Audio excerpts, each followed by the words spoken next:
Como é que é, maltinha? Bem-vindos a mais um vídeo do Madalena Divaga. Eu sou a Madalena e no vídeo de hoje vou-vos apresentar 11 livros de Sociologia, Desenvolvimento Pessoal e Psicologia para pessoas que estão fora dessa área. O objetivo deste vídeo é promover um bocado a literacia psicológica, sociológica e atual para pessoas que talvez não estejam tão dentro dos assuntos ou não sabem muito bem por onde começar. Portanto, estas são algumas das minhas sugestões de livros que são simples, que não são tão técnicos e que são acessíveis a toda a gente porque estão nas livrarias, não estão obrigatoriamente na parte técnica das livrarias, portanto, podem ser extremamente interessantes. Eles não estão por ordem de temática, portanto eu vou falar um bocado de forma abrangente, eles só estão por ordem, minimamente por ordem, porque era o sítio onde eu os tinha posto na estante, mas se tiverem outras sugestões, como é óbvio, deixem nos comentários.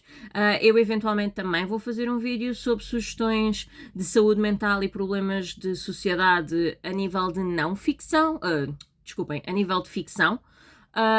Portanto, vamos a isso. Portanto, o primeiro livro que eu vos quero apresentar é publicado pela editorial Presença e é O Racismo Explicado aos Meus Filhos, de Tahar Ben Jelloun. Este autor um dia vai com a sua filha passear e são alvos e vítimas de uma situação racista e o autor fica um bocado a pensar como é que eu explico o que é que aconteceu à minha criança, não é? E nós temos sempre que ter em consideração que o racismo não é intrínseco. Nós não nascemos racistas, nós não nascemos a odiar as outras pessoas ou xenófobos. As crianças são ensinadas este tipo de comportamentos pelos adultos. Então, como é que um adulto explica à criança que existem outras pessoas que são contra ou odeiam outros, pura e simplesmente baseado, neste caso, na questão da pele, na questão da etnia, na questão da religião? Que é uma coisa que se deveria falar um bocadinho mais. Já se falou bastante, já houve vários avanços nessa área, mas honestamente eu acho que deveria falar muito mais. Portanto, o Racismo Explicado aos Meus Filhos é um livro que eu achei extremamente interessante. Existem vários sobre racismo e outro que eu poderia sugerir, mas depois a lista ficava muito longa, é porque é que eu não falo com pessoas brancas acerca do racismo. Acho que é assim que está traduzido para português, porque eu tenho a versão em inglês. Portanto, se quiserem falar um bocadinho mais sobre o assunto ou ler um bocadinho mais sobre o assunto, e se tiverem filhos, este pode ser interessante para vocês. Depois tenho outro de Sociologia, mas este mais virado para uma temática feminista, não é? Chamado As Mulheres Invisíveis, publicado pela Relógio d'Água e escrito por Caroline Criado Pérez. Como os dados configuram o mundo feito para os homens. Este livro é um bocadinho mais técnico, tem alguns dados, mas também não é nada assim de extraordinariamente difícil de compreender. O objetivo deste livro é explicar, não é explicar que as mulheres são melhores que os homens ou o que quer que seja, mas é explicar que realmente há aqui um enviesamento sociológico de que o mundo foi criado para os homens. E não estamos só a falar a nível económico, a nível sociológico, a nível relacional, mas também estamos a falar a nível psicológico. As mulheres têm mais probabilidade de ser vítimas de depressões, crises de ansiedade, serem ostracizadas no local de trabalho por variedíssimas razões, no local de trabalho e pela sociedade, por variedíssimas razões pelos quais os homens nem sempre estão dentro dessa situação, não é? Ou são vítimas de... E o Mulheres Invisíveis é exatamente a explicar isso de uma forma algo técnica, mas também fácil de compreender para as pessoas que querem perceber o que é que podem fazer de melhor, que tipo de comportamentos é que podem tomar para que os dados estatísticos baixem e baixem exponencialmente. Portanto, o Mulheres Invisíveis é um livro que, para mim, ajudou-me bastante a compreender certas coisas enquanto mulher, mas principalmente enquanto pessoa, acima de tudo enquanto pessoa. E só para vos dar aqui um pequeno excerto da sinopse para que vocês consigam perceber um bocadinho o intuito deste livro. Imagina um mundo onde os telemóveis são demasiado grandes para as suas mãos, onde os médicos prescrevem medicamentos errados para o seu corpo, onde num acidente de automóvel tem mais 47% de probabilidade de sofrer sofrimentos graves, onde em cada semana as suas incontáveis horas de trabalho não são reconhecidas nem valorizadas. Se isto lhe parece familiar, há grandes hipóteses de ser uma mulher. Nós não pensamos muitas vezes sobre estas coisas e tomamos as mulheres por garantidas, e às vezes aqueles movimentos feministas e como o Me Too, como o Dia Internacional da Mulher, as pessoas normalmente fazem aquela pergunta de: mas porquê é que não há um Dia Internacional do Homem? Tem aqui a resposta. Ok? Depois outro que eu também achei extremamente interessante, publicado pela Alma dos Livros, mas este com o objetivo de perceber, o subtítulo é interessante porque é a Psicologia das Massas, de Gustave Le Bon, e diz: a arte influencia pessoas e dominar multidões. Isto não ensina as pessoas a dominar multidões, mas explica como é que uma única pessoa ou um grupo de pessoas consegue influenciar as massas a pensar da forma como eles querem pensar. E são dados vários exemplos sociológicos, não só como, por exemplo, o racismo, mas também movimentos políticos. É um livro curtinho, fácil de ler, muito interessante para quem está dentro da área da sociologia, ou dos estudos da sociologia, ou até dentro das áreas, por exemplo, da comunicação social, da área da política, ou seja, perceber como é que isto tudo acontece, não é? Porque às vezes nós ficamos realmente a perguntar: mas como assim há um grupo de pessoas que conseguem realmente acreditar nisto só porque alguém lhes diz?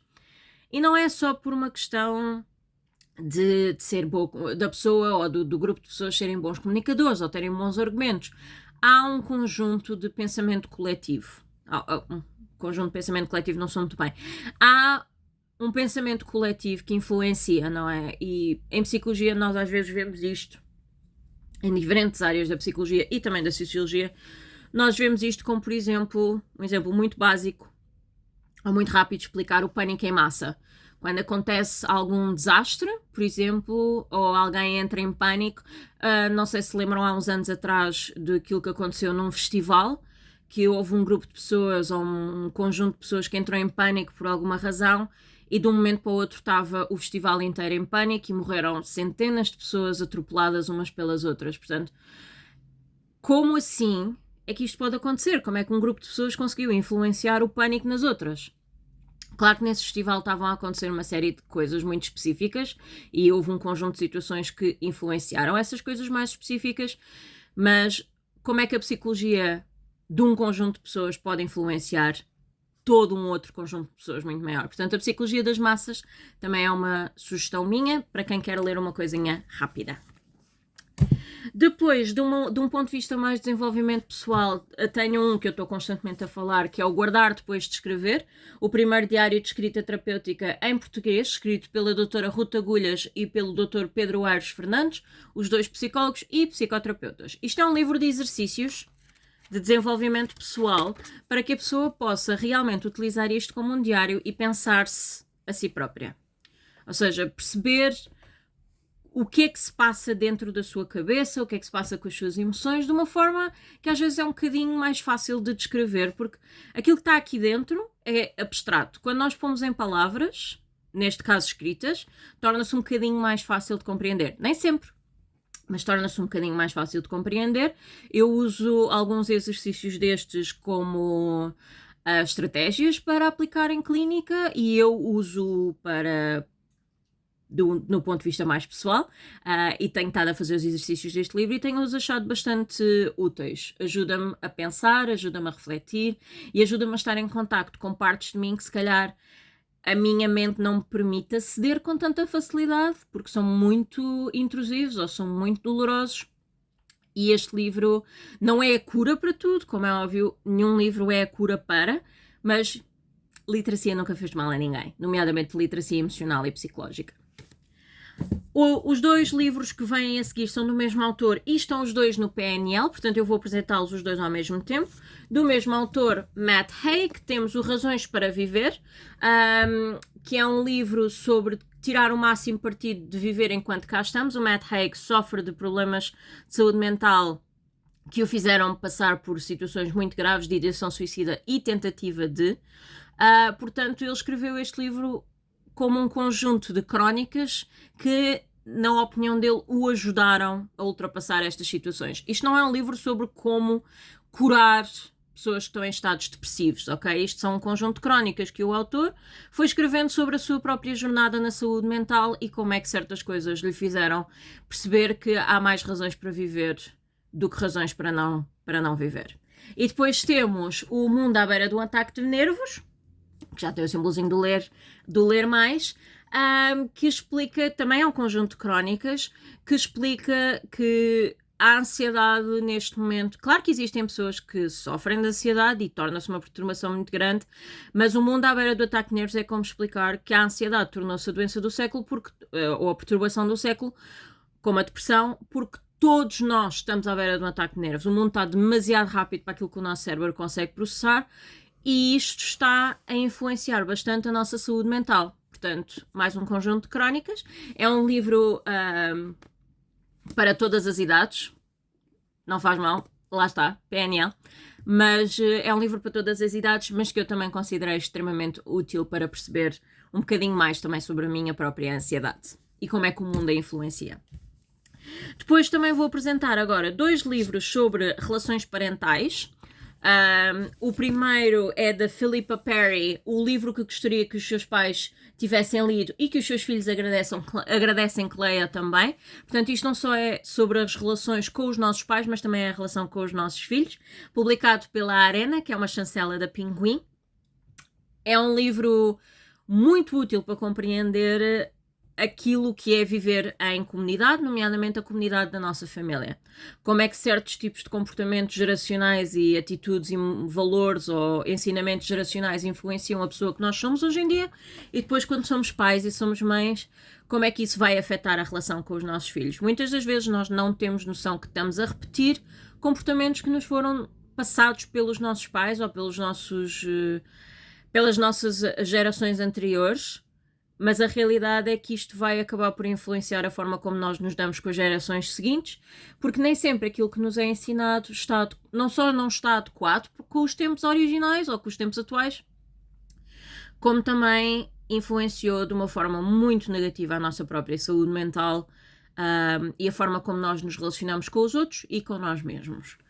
O outro é da doutora Lindsay Gibson, publicado pela Lua de Papel, e é Filhos Adultos de Pais Emocionalmente Imaturos, como recuperar do distanciamento e da rejeição de pais que só pensam em si próprios. Isto parece ser um livro muito específico para situações muito específicas, mas não o é, ok? Este livro tem exemplos com os quais as pessoas podem se identificar e outros que nem tanto, mas não deixa de ser um livro interessante para perceber, nomeadamente para quem tem pais com os quais nunca conseguiu lidar, nunca conseguiu empatizar, talvez ajuda também a trazer algum conforto de perceber que às vezes não somos nós que somos responsáveis, nós não temos de ser pais dos nossos pais, nós não devemos ser pais dos nossos pais, e este livro ajuda-nos a compreender isso de uma forma explicada por uma própria psicóloga, não é? E que também nos traz alguma sensibilidade à forma como nós também agimos em sociedade, nomeadamente para quem tem filhos. Não é o meu caso, mas para quem tiver filhos também pode ser útil para ter assim um bocado um choque de realidade sobre como é que se está a comportar ou a educar. Depois temos da doutora Elaine Ann Aron, também da Lua de Papel, Pessoas Altamente Sensíveis, como enfrentar a vida quando tudo nos afeta. Este é mais dedicado a pessoas que sofrem de ansiedade ou hipersensibilidade social, ansiedade social, claustrofobia, coisas assim no género. Portanto, é mais um livro de saúde mental e para explicar um bocadinho como é que isto nos afeta num mundo que não foi feito para nós. Não é? Ou não foi feito para estas pessoas. Também gostei bastante da forma como este livro está escrito. É um livro de tamanho normal, portanto também não é assim nada de extraordinário. Pode soar um bocadinho técnico para algumas pessoas, mas também é um livro que se lê porque ele não tem propriamente capítulos, tem subcapítulos ou tem pequenas coisas. Portanto é um livro de consulta, mais do que um livro de leitura. Leitura contínua neste sentido. Portanto, é encontrarem qual é o subcapítulo com que se identificam mais e podem ler isso ou podem ler o livro todo, como preferirem, mas é principalmente direcionado a pessoas que sofrem bastante com aquilo que nos afeta, pessoas hipersensíveis aos eventos sociológicos que têm vindo a acontecer. Depois temos Da Planeta Tangerina, um livro que, apesar de ser direcionado a jovens, é para toda a gente, na minha opinião, e também faz parte da coleção Dois Passos e um Salto, que é uma coleção que eu gosto bastante. Da Planeta Tangerina, eu gosto, logo existo. Redes sociais, jornalismo e um estranho vírus chamado Fake News. É um livro ilustrado, também fácil de compreender para todas as idades, nomeadamente para a adolescência, do fenómeno das redes sociais e como é que isto tem vindo a influenciar a nossa mente coletiva, não é só a dos adolescentes, porque as pessoas adoram culpar os adolescentes de tudo, que estão agarrados aos telefones, quando a realidade é que nós também estamos muito tempo agarrados aos telefones, às redes sociais, como uma forma de relaxar. E quando damos por nós, estamos viciados nas redes sociais e estamos constantemente atentos às notificações, não é? E isto também é promovido, como por exemplo, pelos smartwatches. Se o smartwatch estiver com todas as notificações ativas, ele está constantemente bzz, bzz, bzz, e nós estamos constantemente a ver as notificações, e o mesmo acontece com os telefones. O telefone treme no bolso e nós imediatamente pegamos-lhe e vamos ver o que é que se está a passar. O Gosto Logo Existe é um bocado a sociedade direcionada para as redes sociais e para a importância que nós às vezes damos às notícias, nomeadamente àquilo que é fake news e aquilo que é partilhado de forma massiva, que nem sempre é verdade e que depois, lá está, influencia as massas.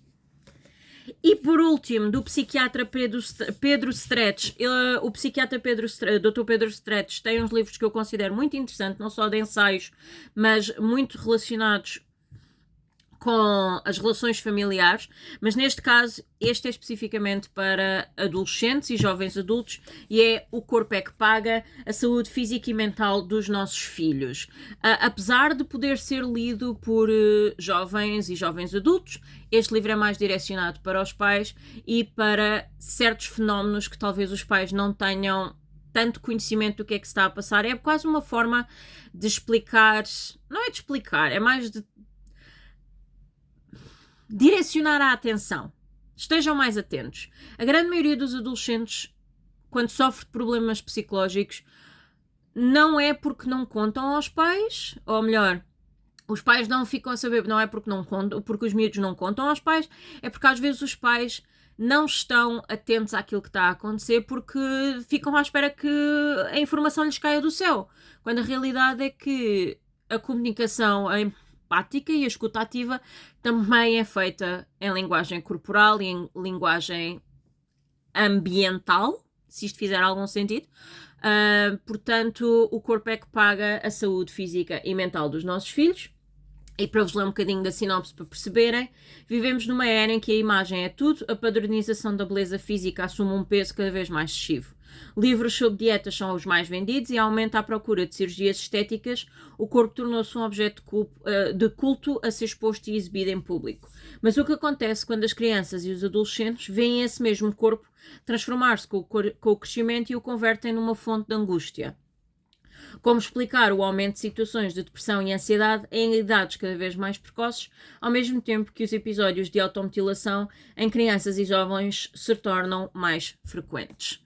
Portanto, O Corpo é que Paga, como dizia o António Variações, quando a cabeça não tem juízo, o corpo é que paga. Portanto, também é um livro interessante para todas as idades, nomeadamente para jovens, jovens adultos e adultos. E adultos com filhos, principalmente. Portanto, aqui têm as minhas 11 recomendações de livros de Sociologia, Psicologia e Desenvolvimento Pessoal para pessoas que estão fora da área. Digam-me o que é que acharam, se têm outras sugestões, se já leram livros sobre o assunto, ou se consideram que este vídeo foi minimamente interessante para as vossas necessidades literárias e de interação social, porque todos nós vivemos em comunidade e às vezes torna-se muito difícil viver em sociedade e em comunidade. Por isso, digam-me o que é que acharam, subscrevam ao canal se ainda não o fizeram e ativem as notificações para saberem quando é que eu publico. Comentem, partilhem e vemo-nos na próxima divagação. Beijinhos!